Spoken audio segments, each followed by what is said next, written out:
Hello student, most welcome. तो चलिए लिखेंगे रामधारी खंड एक के प्रतिलेखन संख्या 45 का डिक्टेशन। डिक्टेशन लिखने से पहले इसमें आने वाले कुछ हार्ड वर्ड और वाक्यांश की आउटलाइनों पर एक नज़र डाल लेते हैं। यदि आपको इसका PDF चाहिए तो आप हमारे Telegram channel shorthand with Vivek से इसका PDF भी डाउनलोड कर सकते हैं। टेलीग्राम चैनल तक पहुंचने के लिए इस वीडियो के डिस्क्रिप्शन में लिंक दिया है, या आप टेलीग्राम पर सर्च कर सकते हैं without space shorthand with Vivek, तो आपको आसानी से मिल जाएगा। लिखेंगे इसका डिक्टेशन। डिक्टेशन की स्पीड लगभग 80 शब्द पर मिनट रहेगी। तो चलिए डिक्टेशन स्टार्ट करते हैं 5 सेकंड बाद।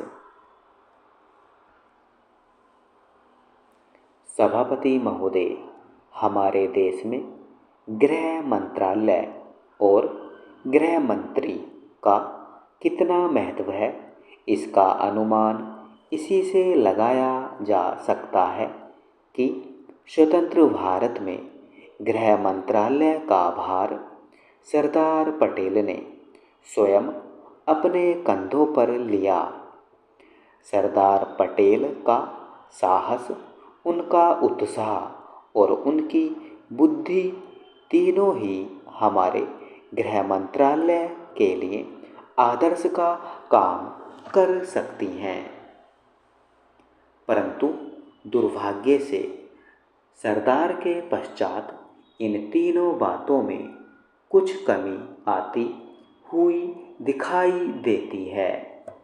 उदाहरण के लिए एक ही बात मैं कहना चाहता हूँ। 1962 में जब हमारे देश पर चीन का हमला हुआ तो 14 नवंबर 1962 को हम सब ने इसी सदन में खड़े होकर एक प्रस्ताव पास किया था, जिसके शब्द थे, भारत की भूमि जब तक हम शत्रु से स्वतंत्र नहीं करा लेते तब तक हमारा यह संघर्ष बराबर जारी रहेगा, भले ही वह कितना ही लंबा क्यों न हो। लेकिन कुछ दिन बाद आगे चलकर हमने राष्ट्रीय एकता सप्ताह या दिवस मनाना शुरू किया तो हमने उस प्रतिज्ञा को कुछ दूसरे शब्दों में बदल दिया। उस प्रतिज्ञा के शब्द थे, मैं अपने देशवासियों के संकल्प को दोहराता हूँ कि मैं अपने देश की स्वतंत्रता तथा एकता की रक्षा करूँगा, चाहे इसके लिए कितना ही कड़ा और लंबा संघर्ष क्यों न करना पड़े। मैं राष्ट्रीय एकता तथा बल के लिए तन मन से काम करने की शपथ लेता हूँ। लेकिन इस बार राष्ट्रीय एकता सप्ताह के सिलसिले में एक छोटा सा प्रकाशन भारत सरकार की ओर से प्रकाशित हुआ है। इस प्रकाशन में स्वयं उन्होंने लिखा कि 1962 में चीन द्वारा आक्रमण के बाद शपथ की भाषा में थोड़ा परिवर्तन कर दिया गया है और जो शब्द बदल दिए गए हैं उनको भी मैं सदन की जानकारी के लिए सुनाना चाहता हूँ।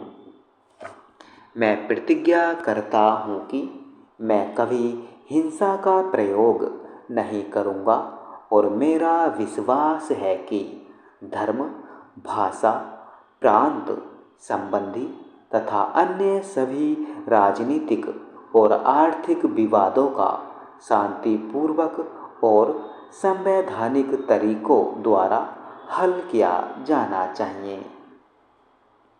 अब मैं आपके माध्यम से जानना चाहता हूँ कि 1962 में संसद ने जो निर्णय किया था, क्या भारत सरकार अपने उस निर्णय से हट रही है अगर सरकार अपने निर्णय से हट रही है तो यह जो सरकारी प्रकाशन आया है उसके द्वारा 1962 की शपथ में परिवर्तन किया गया है। इसका आधार क्या है? स्टॉप।